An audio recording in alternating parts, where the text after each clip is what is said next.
Well, I want to welcome you to part 2 of our little briefing on what is truth.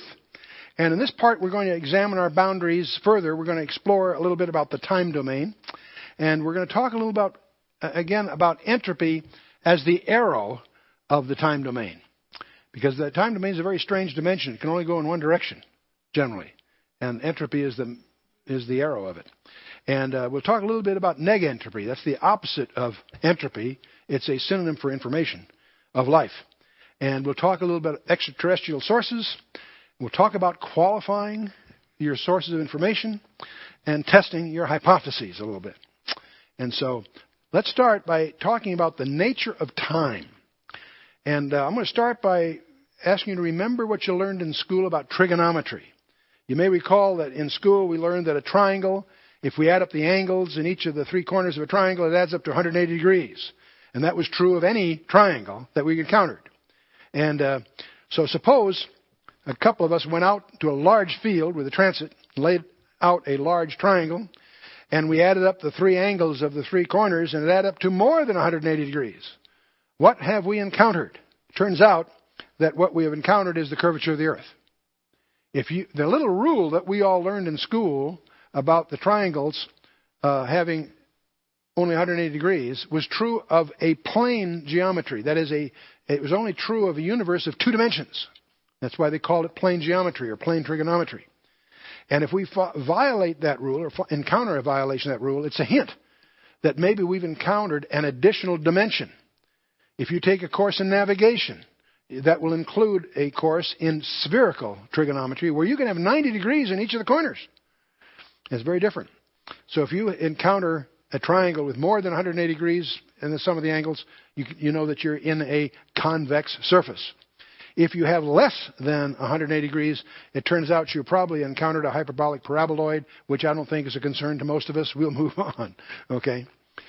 This was the kind of insight that led to Einstein to his revolutionary theory of special relativity in 1905, where he discovered that length, mass, and velocity in time are relative to the velocity of the observers.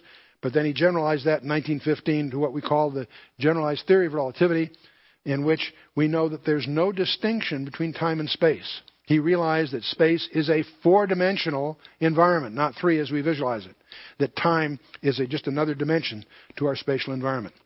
And this four-dimensional continuum has been confirmed at least by 14 different ways to 19 decimals. It's a very useful, predictive technology that's available to us today. But to get this idea across, its implications for you and me, I want to talk about gravitational time dilation. There are identical atomic clocks that are located at the National Institute of Standards and Technology in Boulder, Colorado. And one that's identical to it is also installed at the Royal Observatory in Greenwich, England. These are fairly complex devices. They're very, very incredibly precise clocks. And they are both accurate to better than 1 second in a million years. They're very, very precise clocks, both at Greenwich and at Boulder.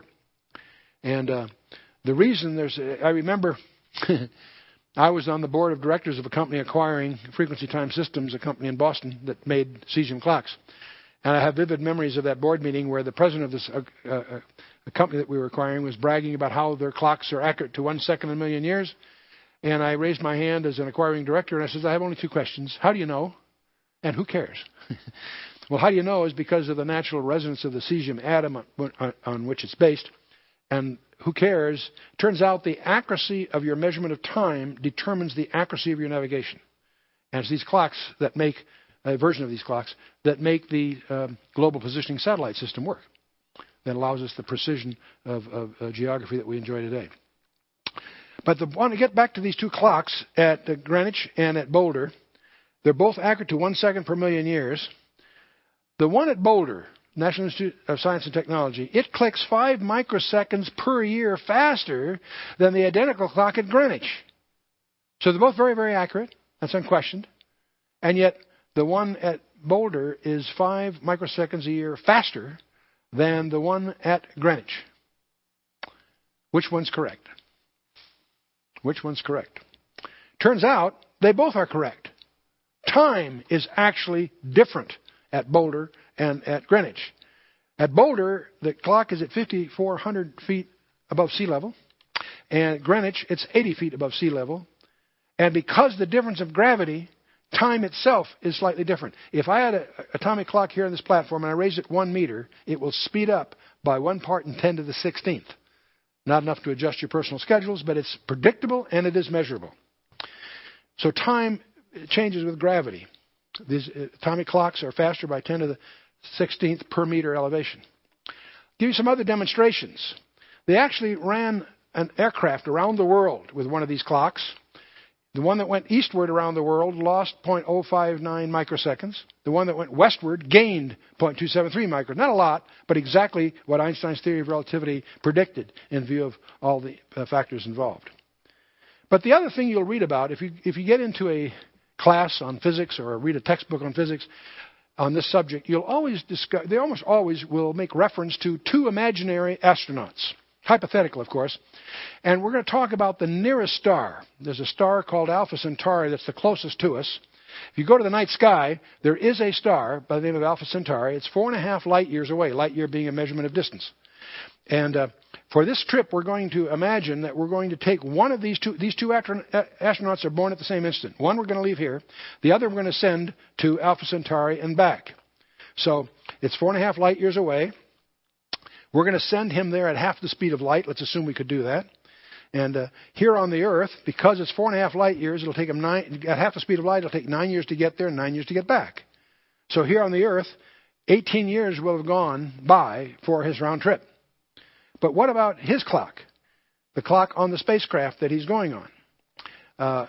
If we take the Lorentz transformations, which deals with this issue, it turns out on his clock, it'll only be 15 years, 7 months. In other words, he will return back to the Earth 2 years and 5 months younger than his twin brother. And if that doesn't bother you, you weren't listening carefully. That should disturb you. It demonstrates that time is a physical property that varies to certain factors.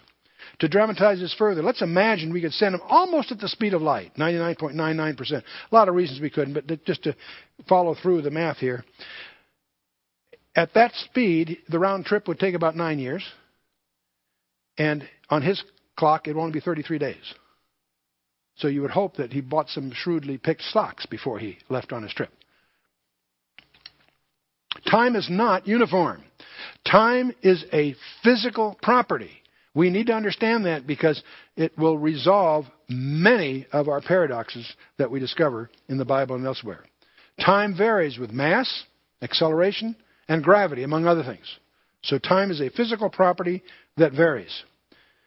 You and I exist in more than 3 dimensions. We exist in 4, we've decided. Certainly, some even say 10. So we talked about the different hyperspaces that have evolved in the physics world to the 10-dimensional conceptions that are prevalent today. Nachmanides, remember I mentioned, concluded that we live in 10 dimensions. Only 4 are knowable, and 6 are unknowable in his mind. Particle physicists say the same thing, in effect. 4 are directly measurable, the 3 spatial ones in time. 6 occur in less than 10 to the minus 33 centimeters. The Bible seems to describe a universe that was good in Genesis chapter 1 and 2. But in Genesis chapter 3, a curse was placed on the earth as a result of Adam's sin, and it was drastically altered. And we believe that it was fractured in a way that left 4 physical dimensions available to us, and the remaining 6 we might call, for lack of a better term, the spiritual universe. We do know that there are other dimensions that for one reason or another are not directly accessible by us, but we also see evidence of trans-dimensional events occurring. Let's talk a little bit. Let's go back to talking about time. Most of us, when we were in school, the teacher went to the blackboard and drew a line from left to right on the blackboard. In this arrow of time, we can move forward and look back. Right? We have history. For us, now is the present. The past is a memory. The future is a hope. Right?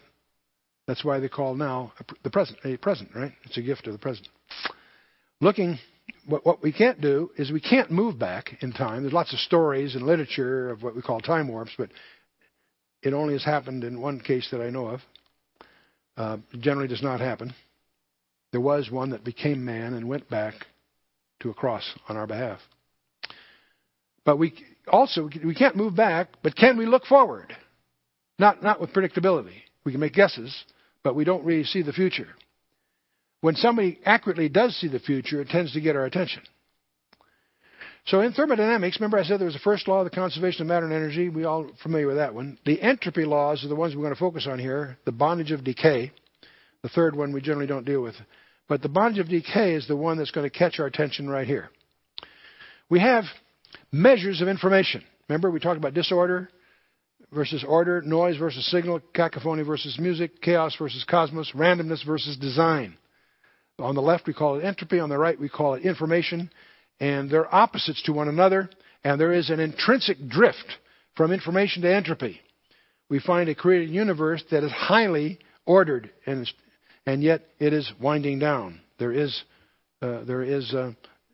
are species that become extinct. There are, in fact, mountains that erode, etc., etc. Entropy in Scripture. It may surprise you to discover that the term entropy is all through the Scripture. Psalm 102, they shall perish, grow old as a garment. That's what it means. The earth will grow old like a garment. Heaven and earth will pass away. That may surprise many. Romans 8, Paul makes an interesting remark. He speaks of the creation itself will be ultimately set free from its bondage to decay and obtain the glorious liberty of the children of God. This phrase in Paul's letter causes those of us that take the Bible seriously to infer that the bondage of decay, the entropy laws, were a result of Genesis 3, not Genesis 1. And so I have a little thing I'd like to do here that I call your epistemological IQ test. I had a very strange thing occur in my workshop at home. I had a whole bunch of black and white beads that spilled on the floor. A little frustrated by that, but I didn't want it to happen again. So as I picked them up, I just decided to put them on a piece of string. So I picked them up off the floor randomly. There are 347 of them, it turns out. But as I put them on the string, I tied a knot so they wouldn't spill again. I could just pull them off when I needed them. But as I examined this, I was rather startled as I examined it more closely. Because as I looked at the beads, there was two, separated by one, two dots in Morse code is an I. A little over here, then, there was a dash and a dot. That in Morse code is an N. Well, that's curious. I went on. There's a dash and three dots. That is a, there's a dash, just a dash by itself. That's a T. There's four dots. That's an H. And then an E. And as I started to go down this, there's a G, an O. In the beginning, God created the heaven and the earth. It turns out that on this string, by just random chance, we have a sentence. The first verse in the Bible. In the beginning, God created the heaven and the earth. And what startled me about this all happened by accident. As I was picking up these beads off the floor, I got this particular thing all by random chance. I sense some of you think I'm putting you on. And I am, of course. You all smiling because you know what I'm describing is absurd. You haven't done the math, but you know that my attempt to sell you that this little string of events occurred by random chance is ridiculous. I can't sell you that no matter how clever I might try to be. Could these have happened by chance? Could this have occurred by random chance? Or did I do it deliberately? Frankly, as a radio ham, it took me about 10 minutes to do that. But I think the illustration is very, very useful. Because there are 347 beads. There is an alphabet of only 2, black and white. So it turns out to be a very simple equation in information theory. The probability of any particular sequence would be 2 raised to the 347th power. That's equivalent to 10 with 104 zeros after it. One chance in 10 with over 100 zeros after it. That is a very, very large number. In other words, that probability is very, very small. In physics, there's often the need when you have what's called an asymptotic variable, a variable that approaches but never reaches some other variable. They call it asymptotic. There's a point at which, even though you know it goes on forever, not touching, there's a point at which you need to cut it off for various operations. And so they have adopted what's called Borel's law. Any probability that's less than 10 with 50 zeros after it is defined as absurd. There's a point at which the probabilities get so ridiculously small that we just cut it off and call it absurd. And that's called Borel's law. Well, this isn't 10 to the 50th. This is 10 to the 104. This is really absurd. And yet, it's interesting that we let our kids go to school where they're taught that hemoglobin, the hemoglobin molecule in our blood, happens to be made of amino acids, of course. It happens to have 574 of these amino acids drawn from an alphabet of 20. Now, that turns out to be a vastly more complex calculation than an alphabet of 2. And if you go through that math, it turns out to be 574 from an alphabet of 20, 10 to the 650th power. That is absurdly long. And only one of them is hemoglobin. If you don't have them in the right order, you get what's called hemoglobinopathy. It's fatal. And so if you change just one of these, they become, actually more than just a couple of these, you have hemoglobinopathy. So obviously, the idea that hemoglobin happened by chance is even more absurd than the little example I gave you here, obviously.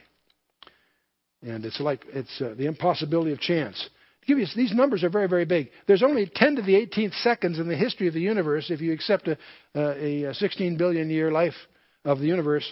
If you do the math, in seconds, it's only 10 to the 18th. How many atoms are there in our galaxy? Only 10 to the 66th. There are only 10 to the 80th particles in our galaxy. So the probability is less than 10 to 50, of course, finds it absurd. So the specificity of hemoglobin goes far beyond any conceptual possibility of it happening by some random process. A random process can't even produce symmetry, let alone design. Take a random number table and produce symmetry from it. This is equivalent to winning the state lottery, not just once. How many believe you could win the state lottery twice in a row? How about winning the state lottery 3 days in a row? You see how each one is as unlikely as the previous one squared, okay? And so this is equivalent to winning the lottery every day, 90 days in a row. That is really unlikely, okay? The genetic code is even more complex because it is a 3 out of 4 error-correcting digital code. And anyone that thinks that they could design a computer where you have one group designing the language and the other group designing the hardware and they never talk to each other, out of their minds. It takes incredible skill, coordination, and deliberate design to create such a creature. And we have here a code that is so sophisticated, self-replicating without error. It is error-correcting. It is a 3 out of 4 alphabet that includes punctuation. And with that, we have all of life defined in our DNA. And it even has punctuation, start and stop bits that sequence the sentences. I won't go through all of that here, but there is a basic equation that our kids are taught in school that if you take matter and energy and random processes, here I'm calling it entropy, that occasionally, not very often, but occasionally it can produce life. Do you realize that we could conduct an experiment in this? Let's see if it happens. I have here some matter, and it's in an open theodynamic system, which means that energy can enter and leave, because I can let it get warm, I can put it in the icebox, whatever. It also is optically transparent, which is incidental to our purpose. But I've got some matter. In fact, I've given the null hypothesis an advantage because I've got organic material here, not inorganic material. I've got organic material. Now, what they teach us in school is that matter plus energy plus entropy, randomness, will occasionally, maybe not frequently, occasionally produce life. So let's see if it has. I'm going to open this. And we have a seal on here. I wonder what that's for. But if we break this seal to see what we've really got here, to see if we have any new life in here.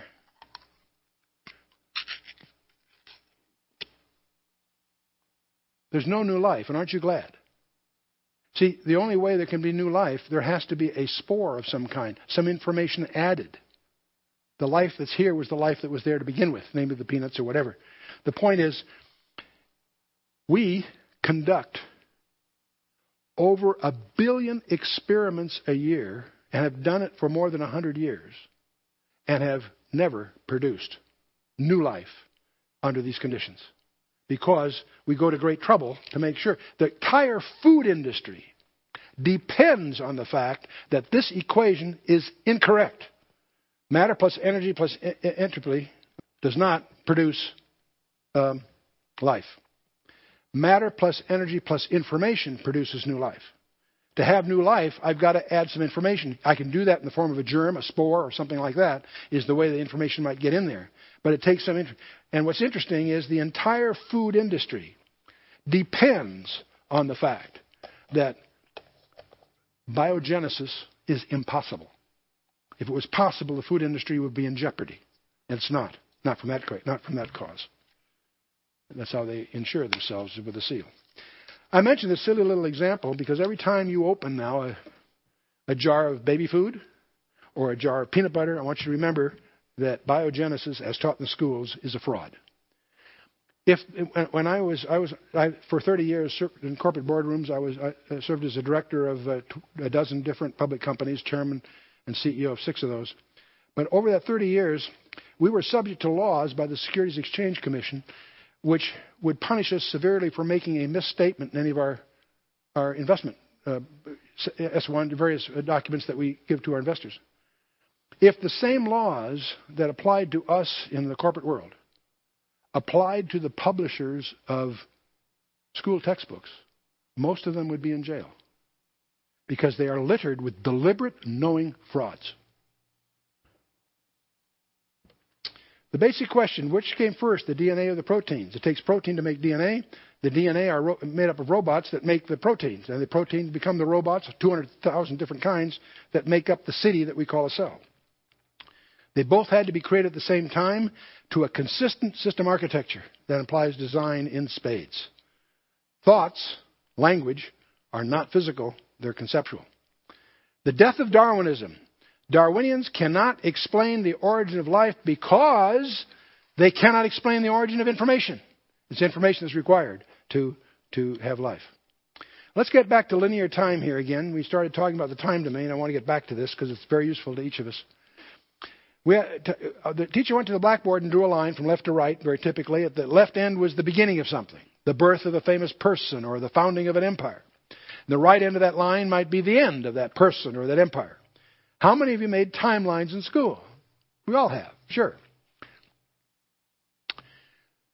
Because of that experience, when we encounter the concept of eternity, we jump to the conclusion that it's sort of like a line that starts at infinity on the one end and goes to infinity on the right. That eternity is equivalent to having lots of time. Now that happens to make good poetry, but it happens to be bad physics. Because time implies mass. Time varies with mass, acceleration, gravity. And we're in disconnect here. The nature of God. Is God subject to restrictions of mass? I don't think so. Is God subject to acceleration? I don't think so. Is he subject to gravity? I don't think so. See, God is not simply somebody with lots of time. He's somebody outside the dimension of time altogether. And boy, that makes a difference. Does that make a difference? And it's the uniqueness of his personal imprint that he uses to authenticate his messages. If God has the technology to create us in the first place, he has the technology to get a message to us. The trick is, how does he authenticate it? How does he let us know that the message is really from him and not some kind of contrivance or a fraud? Isaiah makes this remark in 57:15. He says, "For thus saith the high and lofty one that inhabiteth eternity." And so he certainly has the technology to create us in the first place, but how does he authenticate his message so that we know that it is really from him and not a contrivance or a fraud? by declaring the end from the beginning and from ancient times the things that are not yet done, is just one of many passages we could quote in that direction. Do you remember Mr. and Mrs. Flat? Do you remember that as a three-dimensional person, I could approach this two-dimensional universe, and I had a proximity to either of them that's independent of their distance, and I would suggest also independent of time. My time is not the same as their time. Let's talk about the geometry of eternity for a minute. If I take this imaginary line that represents time and imagine my pulling it out towards you from the blackboard here, so to speak, and visualize this line now coming out at you from the screen. And let's put ourselves at a point in that we call the present. Behind us is the past. Ahead of us is the future. We're in the now right now. What's past is a memory. What's in the future is a hope. Now, for someone who is outside the dimensionality of that timeline, say in eternity, inhabiting eternity, that person can see the past, the present, and the future simultaneously. Let me give you an analogy.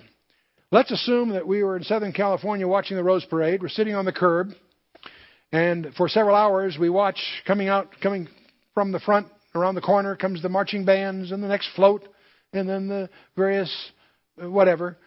For us, sitting on that curb, the parade is a sequence of events. Coming around that corner, going around, turning down the next street. For us, in the plane of that parade's existence, it's a sequential series of events. To someone who's not in the plane of its existence, say in a helicopter above the parade, they can look down and see the staging area where the floats are being organized.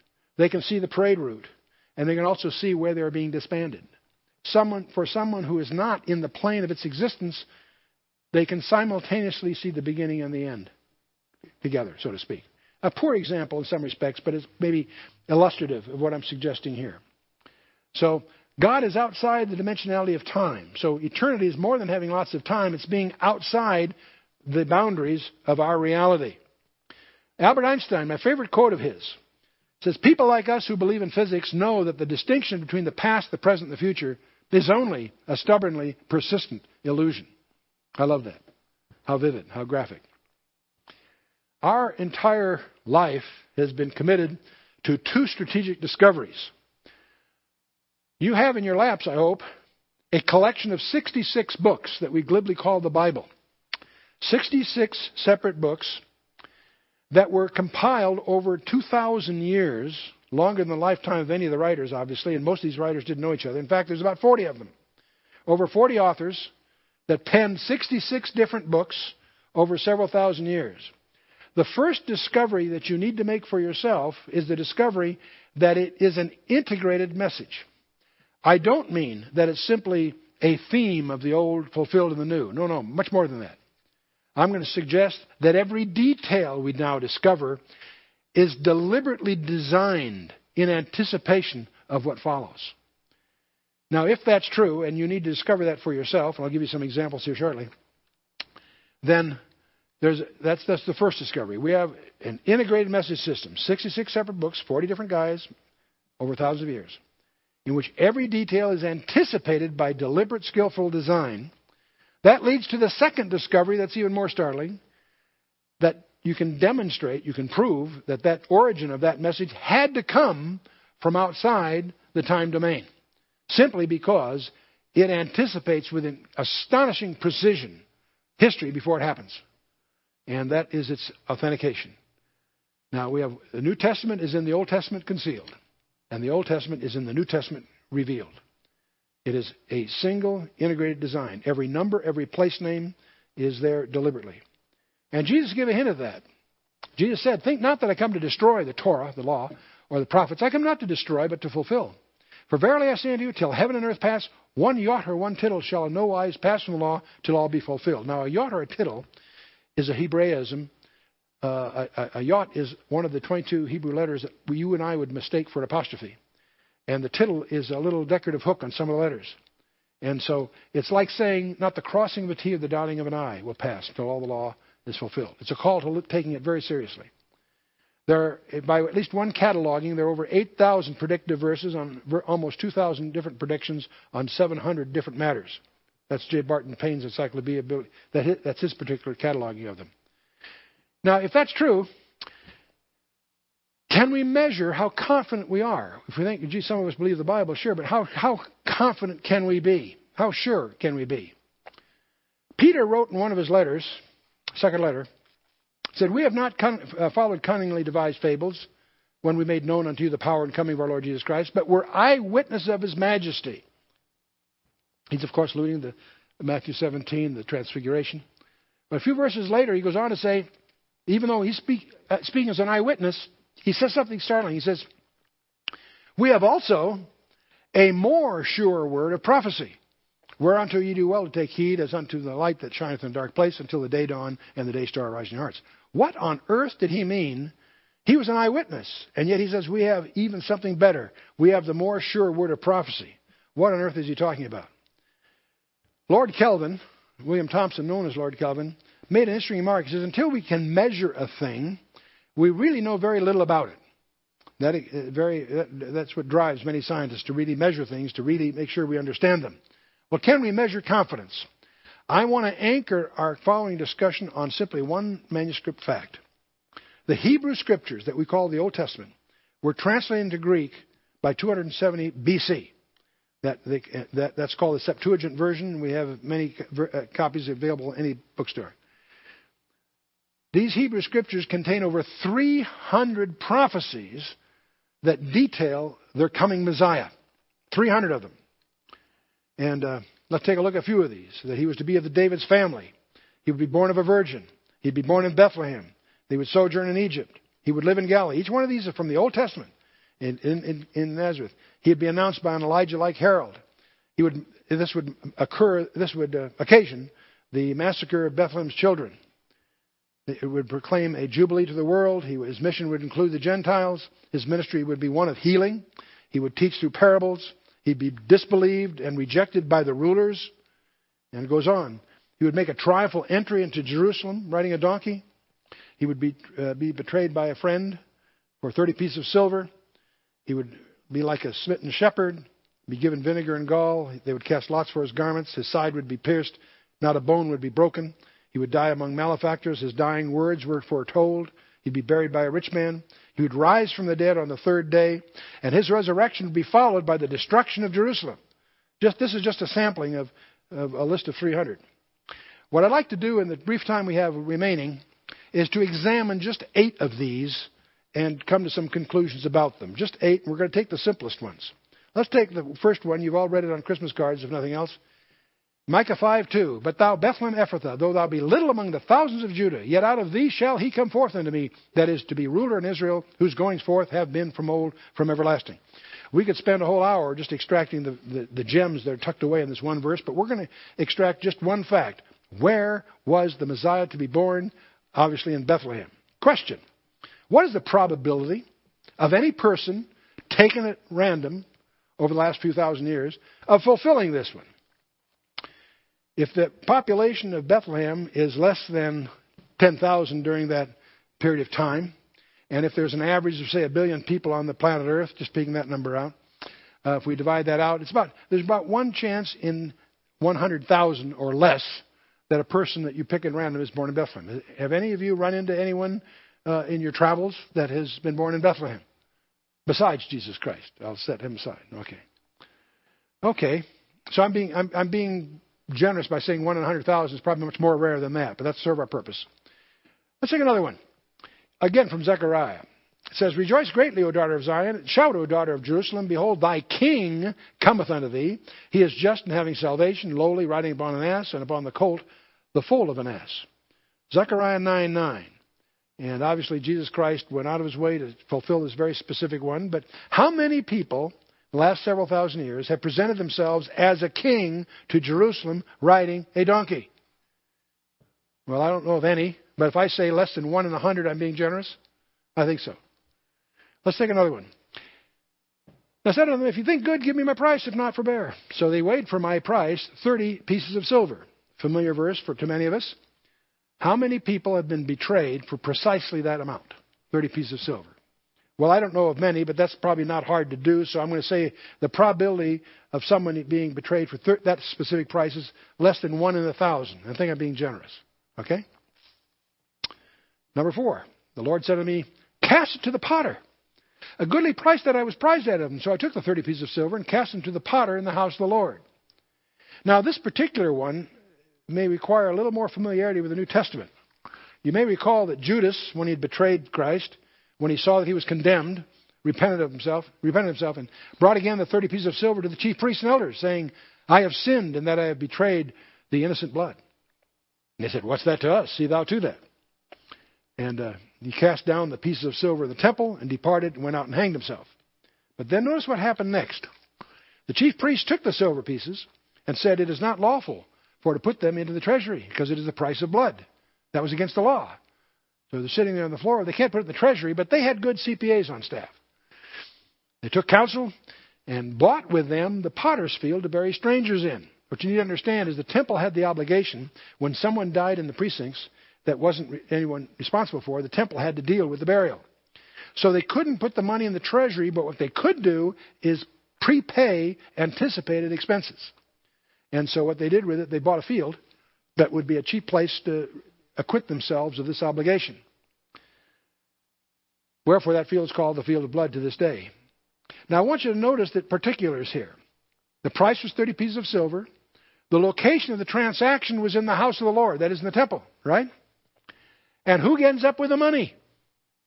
The potter, the guy that owned that field. So it's interesting, those conditions are all met from Zechariah's prophecy. If I say the probability of this happening as a random occurrence, I'd say it's less than 100,000. Less than, probably you could say 1 in a million, but this will suit our purposes. There's another one in Zechariah that is personally touching to me. It says, one shall say unto him, what are these wounds in thine hands? And he shall answer, those with which I was wounded in the house of my friends.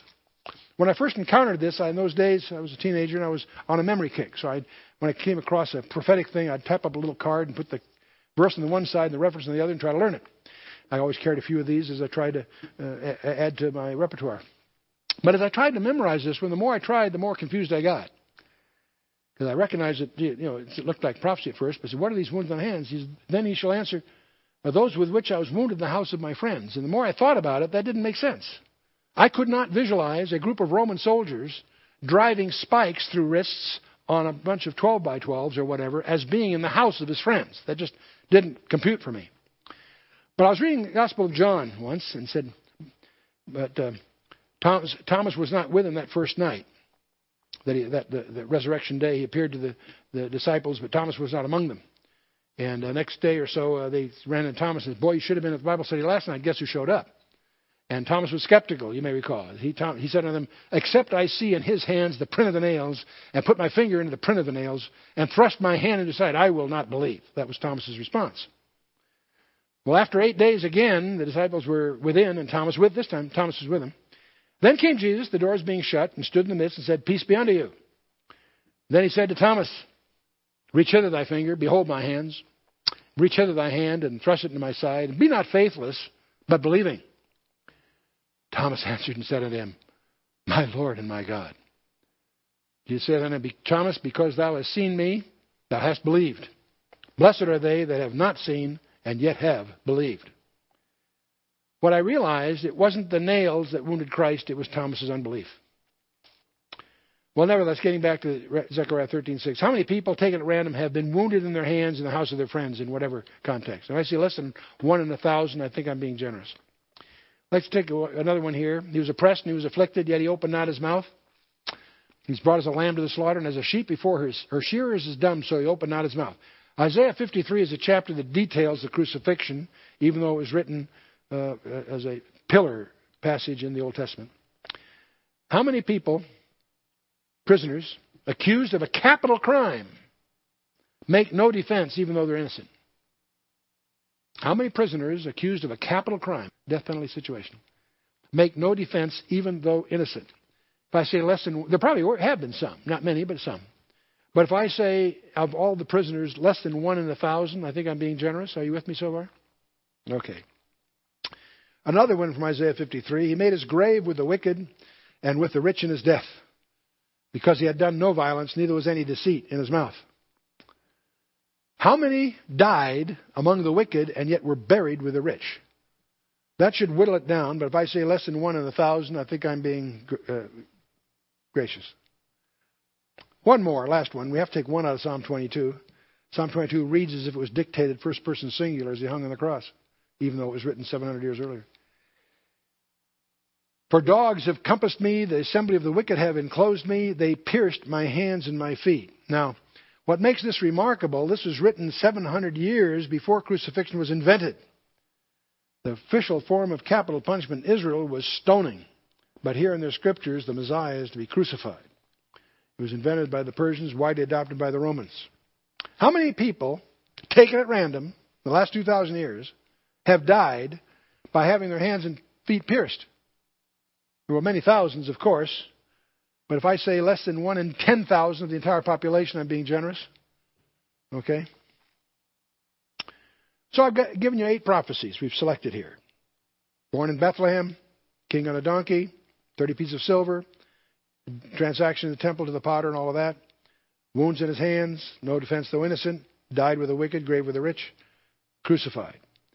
Now the question is, okay, we've got a priori probabilities estimated for each one of these 8 prophecies. Now the question we need to address is, okay, what's the probability that a particular person fulfilled all 8 of these? That's an exercise in composite probabilities, and for that we need a little tutorial background. Let's assume that in the audience here we have 100 people, and let's assume that 60% of the audience is male and 40% is female. What is the probability that if I picked one of you at random, I would pick a female? Well, the answer to that's pretty straightforward. It's 40%. Now, if there's 40 of 100 that are female, my random chance of picking one of you that's female would be probability of 0.4 or 40%, depending on how you want to express it. Okay, let me take a different example. Let's assume that we have a population that's 60% right-handed and 40% left-handed. And let's assume for this discussion that those properties are randomly distributed among the audience. That isn't always men that are right-handed or women left-handed, anything like that. That is uniform. If the population is 60% right-handed and 40% left-handed, what's the probability if I pick someone at random from the audience that is left-handed? What's the probability? 40% again, right? Okay, so now the question that leaves, okay, what's the probability of selecting a left-handed female? That's the thing between us. Well, I take the one distribution of left and right-handedness. I take the distribution of male and female, and I combine those 2 distributions. And what I'm looking for are those that have those 2 attributes in common. And obviously, if you go through the math here, that turns out to be 16%, or probably 0.16. What I'm trying to get across is why it is that in composite probabilities, we simply multiply the distributions. In other words, the probability of left-handedness times the probability of right-handedness, or female, or gender, I should say, gives me the probability of getting a left-handed female. Are you with me? Now, what that tells us to do then, with these 8 prophecies, I need to multiply these prophecies. The way I do that, I've done conveniently in powers of 10, and it's very simple to multiply them because I simply count the zeros. If I take 10 times 100, I just got 1,000. I just count the zeros. You follow me? So I have 10 with 28 zeros after it. Okay, that's the probability of one person fulfilling these 8 prophecies. But I got to divide that by the total population of the, that's involved. I'm going to assume it's about 10 to the 11th. So that gives me 10 to the 17th. 10 to the 28th divided by 10 to the 11th gives me 10 to the 17th. That's still a very big number. Now, if I was teaching a class in statistics and I wanted to get across to you, say, what is 1 chance in 100 mean, one way to do that is I could take a large bucket and put 100 silver dollars in it. I take one of the silver dollars and mark it with lipstick or with a nail polish or something, and shake that up so that it has an equal chance of being anywhere. And my chance of picking the marked one, if I reach in there blindfolded and pick 1 silver dollar, my chance of picking up the silver dollar that was marked is 1 chance in 100. That's what we mean by a probability of 1 in 100. I can demonstrate that by the bucket. Well, now I need a bucket that'll hold 10 to the 17th silver dollars to get this across. Well, where do I do? Well, let's take, where do I get a bucket of 10 to the 17th silver dollars? I take the state of Texas, and I fill it with silver dollars. And when it gets 2 feet deep, I've got about 10 to the 17th silver dollars. And so I send someone in there, blindfolded, in such circumstances that he has an equal chance of getting any particular silver dollar. And when he picks up the one, the chance that he got the marked one is 1 chance in 10 to the 17th. You with me? Well, I only took 8 prophecies out of 300. I've got 300 to choose from. Let me take another 8, but to save time, I won't go through an analysis.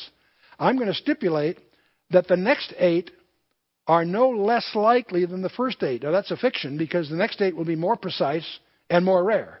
But let's ignore that. Let's assume that the next 8 are no less likely than the ones I picked. I've got 300 to choose from. So the next 8 would be more specific, but we're going to ignore that factor. Assuming no decrease in likelihoods, I have 10 to the 28th times 10 to the 28th. That's 10 to the 56th. And again, I've got to divide by 10 to the 11th. So now I have 10 to the 45th to deal with. How do I get a silver dollar? What kind of a bucket do I need now? Well, it turns out that I need build a ball of silver dollars that's 30 times the distance from the earth to the sun.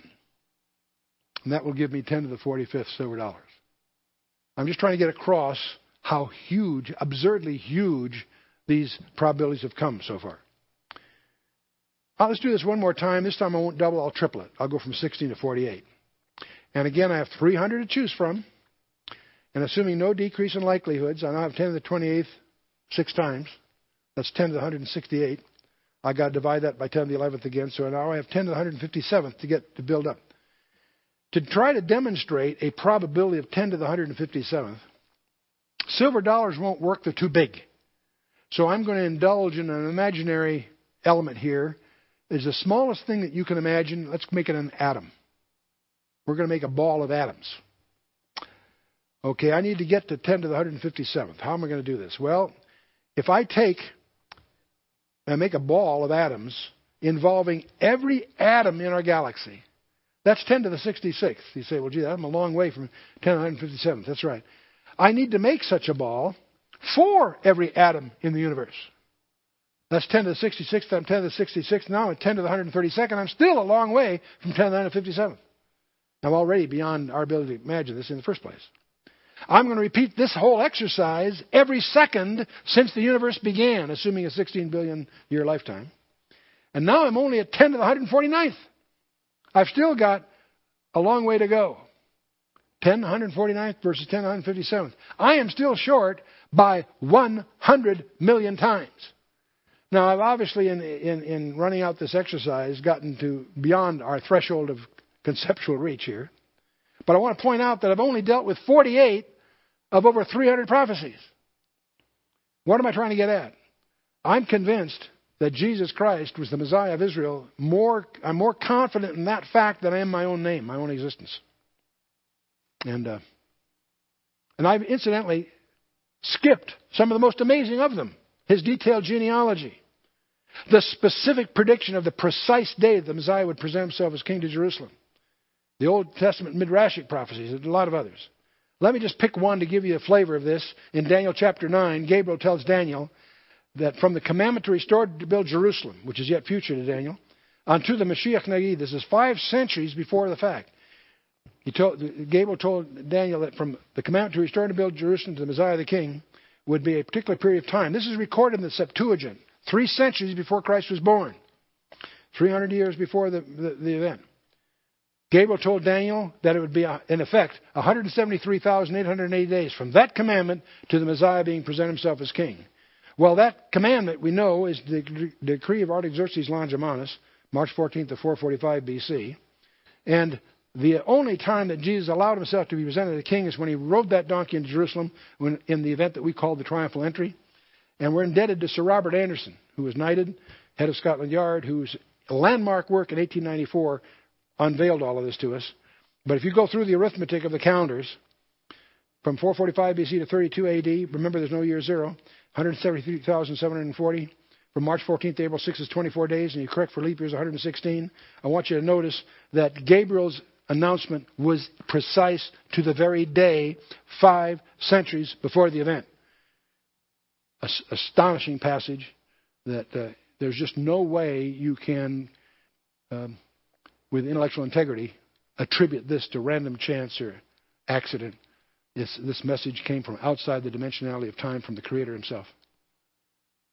The return of Christ to rule. There's over 1,800 references in the Old Testament. Christ is going to return to rule the planet Earth. 17 books give prominence to the event in the Old Testament. There are 318 references in the New Testament. In 216 chapters, make 23 of the 27 books give prominence to the event. For every prophecy of Christ's first coming that we've detailed, there are 8, or 7, more than 7 anyway, of His second coming. So our challenge, this is the challenge. If you accept this challenge, you flunk the course. I'm going to suggest to you a premise that I hope you will challenge. I believe that you and I are being plunged into a period of time about which the Bible says more than it does any other period of time in human history, including the time that Jesus walked the shores of Galilee or climbed the mountains of Judea. Now, that's a preposterous statement, that you and I are moving into a period of time about which the Bible says more than it does even of the gospel period. Now, how do you challenge that statement? You have to do 2 things. You have to find out what the Bible really says, not what Chuck Missler says or whoever is your favorite radio preacher or whatever. Find out yourself what the Bible really says. The second thing you need to do is find out what's really going on. And you won't on the 10 o'clock news. You need to do a little homework to find out what's really going on in the Middle East, in Europe, in China, in the technologies, in the churches, in the tides in government and so forth. We monitor in our institute, according to the institute, we monitor a number of strategic trends. The struggle for Jerusalem, that's a category of intelligence gathering by every major intelligence agency on the planet Earth. The impending Magog invasion of the Middle East. The rise of Europe as a superstate. The rise of Asia, especially China. The movement towards a global government. The movement in religion for an ecumenical religion to fit everyone. The biotechnology and the advent of global pestilence. The decline of the United States as a major factor on the world scene. And the weapons of mass destruction and their proliferation throughout the world. These are just a few. They all have biblical relevance. They're all areas that you can do some research on. And you can. It's not as if there's one of these that's important. They all are converging on the classic biblical scenario that the Bible has said all along. Now, our epistemological approach that we've taken here is to first establish the integrity of design of the Scriptures itself. You don't have to wade through ancient manuscripts to do that. All you have to do is study the Bible. It's in your lap, and to discover that there are idioms in the Old Testament that make no sense except to the extent they're fulfilled in the New. Moses raises a brazen serpent in the wilderness on occasion. That makes no sense at all until you get to the New Testament. A brass serpent, they're all supposed to look at the hill. Until Jesus explains it in John 3. As Moses raised the serpent in the wilderness, so shall the Son of Man be raised up. Abraham is told to offer his son Isaac on a mountain. And he knew he was acting out prophecy. He named the place after that. In the mount of the Lord it shall be seen. He apparently realized that another father would offer his son on that exact spot 2,000 years later. We go on example after example after example. The more you study the Bible, you'll discover that there are unexplained events in the Old that have relevance only when you see in the New, and vice versa. Most of us as Christians are blind to much of what's there because we haven't done our homework in the Old Testament. The New Testament does not obsolete the Old, it fulfills it. It's one book. It's an integrated package. Once you establish the integrity of the design, then that will establish the identity of who Jesus Christ really is. Mel Gibson's movie The Passion was a marvelous piece in many respects, but it has some misleading aspects. It gives you the impression that the crucifixion was a tragedy.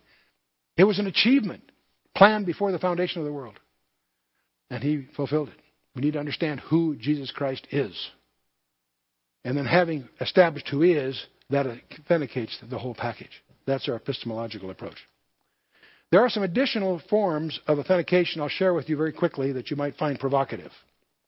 There are hidden codes in the Bible. It says so. The glory of God to conceal a thing. It's the duty or honor of kings to search out a matter. A rabbi in the 16th century pointed out the secrets of the Torah, the books of Moses, are revealed in the skipping of letters. In the skipping of letters. There's the thing called the equidistant letter sequence. You can take a message And here's an example where if you just take every fourth letter, it gives you another message. If you take the fourth letter in this little fictitious message here, it says, read the code. It's a way of demonstrating you can hide a message inside another message by what's called an equidistant letter C. It's a very poor form of cryptography, but it's a very provocative form of authentication. If you take the book of Genesis, the books of Moses called the Torah. In Hebrew, that's 4 letters, the equivalent of T-O-R-H in Hebrew. You go to the first equivalent to a T, a tau, and you count 49 letters. You come to a Vav. And you count 49 letters. You come to a Resh. You count 49 letters. You come to a Hey. That happens to express Torah. Remember, the Hebrew goes, all languages flow towards Jerusalem. Nations that are east of Jerusalem go from right to left, and nations that are west of Jerusalem go from left to right. But in any case, Hebrew goes from right to left, and the Hebrew letters are equivalent to, in our alphabet, T-O-R-H. You say, well, that's a curious accident here, 49-letter intervals, 7 squared for whatever reason. That's pretty interesting. When you go to the book of Exodus, you discover the same thing happens again. First Tau, then a Vav, 49 letters, then a Resh, and 49 letters, and a Hey. And again, we have Torah spelled in this strange way in the book of Exodus. Get to Leviticus, it doesn't happen. You almost feel a sense of relief. When you get to Numbers, you discover it happens in a strange way. It happens backwards. The same equivalent thing happens backwards. You have Torah spelled backwards. When you get to Deuteronomy, the same thing happens. It's spelled backwards. I have no idea how they discovered this. Must have had time on their hands. So we're puzzled by this. We look at Leviticus a second time. We discover that in intervals of 7, the square root of 49, we have a Yod, He, Vav, He. For the Yod, He, Vav, He are the unpronounceable name of God. And now we discover that we have Genesis and Exodus, it's spelled forwards. Numbers and Deuteronomy, it's spelled backwards. That the Torah always points to the name of God. Now you say to yourself, gee, that's kind of curious. There's no way you can convince me this was an accident of random statistics. This was deliberate. Was it deliberate on the part of Moses? I doubt it. I believe that it's a fingerprint of the Holy Spirit. And it also implies that the Torah was given to him letter by letter, not just word by word. This is just an example. There are many of these. You get to Genesis 38, a tawdry tale of Judah having a child through his daughter-in-law. But we find in the passage of Genesis 38, we find at 49-letter intervals the name Boaz. That's curious. But again, we find 49-letter intervals following. We find the name Ruth. And then we find 49-letter intervals Obed. And then all this in the same chapter, 49-letter intervals, you find Yishai. And then 49-letter intervals, you find David. In other words, we have here Boaz, Ruth, Obed, Jesse, David. This is the genealogy of the King David in the books of Moses, long before Joshua, long before Judges, long before Samuel. And they're all in 49-letter intervals, and they're all in chronological order. The probability of this being an accident of circumstance is absurd. There are authentication codes. There's a security monitor watching every single letter of the text that doesn't rust or wear out, running continually over the last several thousand years. The fingerprint of the author. And it's a non-compromisable design, interestingly enough. 7s occur in the Bible. How many of you notice 7s in the Bible? They occur in over 600 passages. Some are overt, some are structural, some are even hidden. They're called heptadic structures. Are they a signature of the Holy Spirit? I suspect they are. Let me give you a challenge. Imagine you were given this assignment in school. I want you to develop a genealogy from fiction, just from your imagination. But I want the number of words that you're going to turn in on your paper to be divisible by 7 evenly. In other words, if I count the number of words divided by 7, there's no remainder. How many of you could do that? You could probably fudge and make that work out, couldn't you? But I want the number of letters also to be divisible by 7 exactly. That gets a little more challenging. See, the first rule, you've got 6 chances of losing, 1 of winning, but you can fudge around that one. The second rule, you've got 7 squared. You've got 1 chance of winning and 49 minus 1, 48, of losing. You follow me? So every time I add a rule, it increases your chances of missing. The number of vowels, the number of consonants divisible by 7. I can go on here. Number of words that begin with a vowel, number of words that begin with a consonant. the number of words that occur more than once, occur more than one form, only one form. Number of nouns that should be divisible by 7. Only 7 words will not be nouns. By now, you're probably saying, you can't play. This is too rough. I don't blame you. So, the number of male names shall be divisible by 7. Number of generations shall be divisible. And you probably guessed what I'm doing here. This happens to be a description of the genealogy of Jesus Christ as found in the first 11 verses of the New Testament. Now, for you to try to replicate this even from fiction and using a computer is a challenge. Did Matthew do this deliberately? He's talking about a real genealogy. And it's in Greek, not English. English you can fudge around. Every verb in Greek had to meet 5 conditions. And so on. Greek was very precise. Furthermore, Greek has alphanumerics like Hebrew does. Every letter has a numerical value. Well, it turns out the remainder of chapter 1, if I take, it has 161 words, that's multiple of 7, 105, they go right through the same kind of partitioning and counting. They're always multiples of 7 exactly. Very difficult to simulate, by the way, even if you're trying to do it on purpose. The childhood of Christ, chapter 2, again, we have the same kind of 7-fold heptadic structure. Again, I won't take you the long form through all this, except the more you get into it, the more astonishing it is. Now, see, for a rule of only 2, that's 7 times 7, you got 1 chance in 49 of getting it right. For 3 rules, 1 chance in 343 of getting it right. For 4 rules, it's 1 chance in 2,400. Well, I've given you 9 rules. That's less than 1 chance in 40 million of getting it by accident, just happening to getting it right. Would you like to try this? They're working 8 hours a day, 40 hours a week, 50 weeks a year. I'll give you 2 weeks off for vacation. That's 2,000 man-hours a year, or 120,000 minutes per year. You have 7 to 9th chances. You got to have 40 million attempts on a random basis, at an average of 10 minutes per attempt. That you could get this knocked off in about 3,362 years. Not likely that you could do it manually, okay? But it gets worse. And there's more to it than all of this. We're sharing with you the discoveries of Dr. Ivan Penin, who graduated from Harvard in 1882, discovered Christ as a PhD from Harvard. That's a real miracle. He discovered the heptadic structures underlying the biblical text in 1890. He's committed the rest of the 50 years of his life, generating 43,000 pages of discoveries. He went to the Lord in 1942. Comprehensive design. The New Testament consists of 27 books. And you go through the vocabularies, the geometrical value, the value of the longest, the shortest words. It's all multiples of 7 exactly. Astonishing. Here's a fascinating one. There's a vocabulary that's absolutely unique to the Gospel of Matthew. They're words that only Matthew uses. There are 42 of these. That's a multiple of 7. They have 126 letters. It's a multiple of 7. How could Matthew have organized this if he tried to do it deliberately? Only one of 2 ways. He'd get the other authors of the New Testament to agree not to use those words. I don't think that happened.